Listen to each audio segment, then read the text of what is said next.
आप खट्टर जी से पूछिए कि जो जहर का व्यापार करते हैं, सांपों का व्यापार करते हैं, वो उनको इतने प्रिय क्यों हैं। और भी लोगों के साथ फोटो है उनकी, हमारी वो मंत्री महोदया हैं स्मृति ईरानी, उनके साथ भी फोटो सोशल मीडिया पे बड़ी वायरल हुई थी। इन्हीं लोगों से पूछिए ना कि जो सांपों का व्यापार करते हैं वो आपको इतने पसंद क्यों आते हैं। पूछिए इनसे, मुझे भी बताइए क्या जवाब देते हैं। फिर आपको कहीं और ले जाएंगे, इजराइल कुछ बात करने लग जाएंगे। उनको बोलिए इस पर भी जवाब दीजिए। अब सीएम की क्या बोलते, सीएम की साइड रखते हैं, सीएम की डलती बाजू को संवरते हैं। तो ये समझता हूं कि आज उनकी मजबूरी है और मजबूरी के हमारे कोई पर्याय नहीं है, तो ऐसी बातें वो अगर करते होंगे।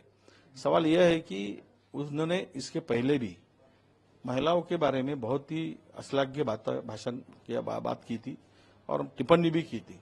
वो हमेशा महिलाओं के प्रति उनके बारे में उनकी जो विचार है वो घिनौने विचार थे और गलत विचार थे। ये तो कोई छुपा हुआ नहीं है। ये सेलिब्रिटी कोई भी गंदा भी कितना भी नालायक सेलिब्रिटी हो तो उसके नाम से उसको क्या, आप सीएम हो, आप राज्य के प्रमुख हो, तो कोई भी उसको बुलाकर आप आरती उतारे तो ये तो ठीक नहीं है ना। आज मुझे पता चला है कि यही ड्रग्स का माफिया है, ड्रग्स में नशाबाजी में काम करता है, ये नशाबाज भी है, एक नंबर का। ये महिलाओं के प्रति, शोषण के प्रति भी इसका बहुत बड़ा रोल है बहुत सारे मुद्दों में। ये भी इंफॉर्मेशन हमारे पास में आ रही है। ऐसे व्यक्ति अगर हमें पता चला है कि ये मुंबई में छुपा है तो मुंबई पुलिस इसको तुरंत ढूंढ ले और इसको ढूंढ के कार्रवाई करे। अगर मुंबई में अगर छुपा है तो फिर किसका आश्रय है ये भी पता चलता है। क्यों आश्रय देते हो ऐसे लोगों को? कोई भी हो, नहीं देना चाहिए ऐसे लोगों को। ऐसे लोगों को नजदीक खड़ा भी नहीं होने देना चाहिए।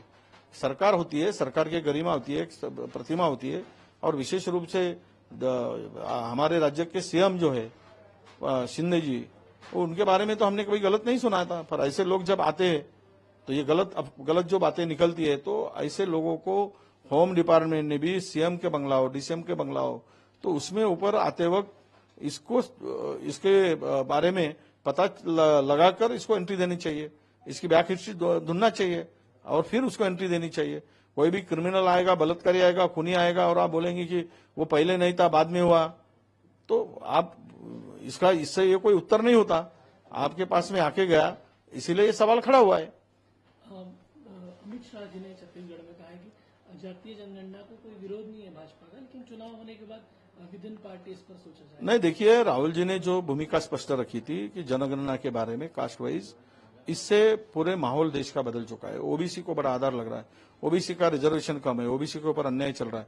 क्रिमिनल को लेकर ओबीसी का यूपीएससी के बच्चों को, जो पास आउट बच्चे थे, उनको क्रिमिनल की मर्यादा लगाकर उनको ज्वाइन नहीं किया जा रहा है।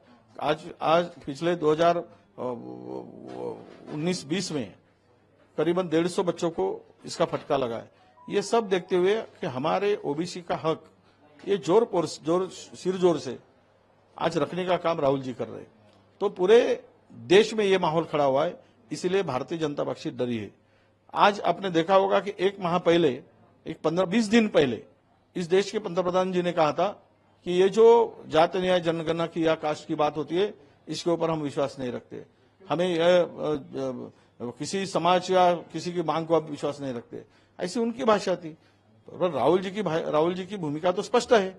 उन्होंने कहा था कि जिनकी संख्या भारी उसकी उतनी हिस्सेदारी।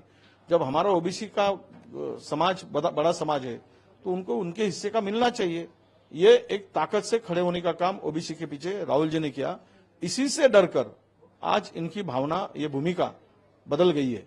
क्योंकि 2013 में सेंसस हुआ था और भारतीय जनता पक्ष की सरकार आई थी, तब हमने इंपीरियल डेटा मांगा था, तो इंपीरियल डेटा नहीं दिया उन्होंने। ये बोले हम नहीं ओपन कर सकते। आज कैसी भाषा बोल रहे? तो ये जो भाषा है चुनाव को देखकर है और राहुल जी के डर से है, ये स्पष्ट है।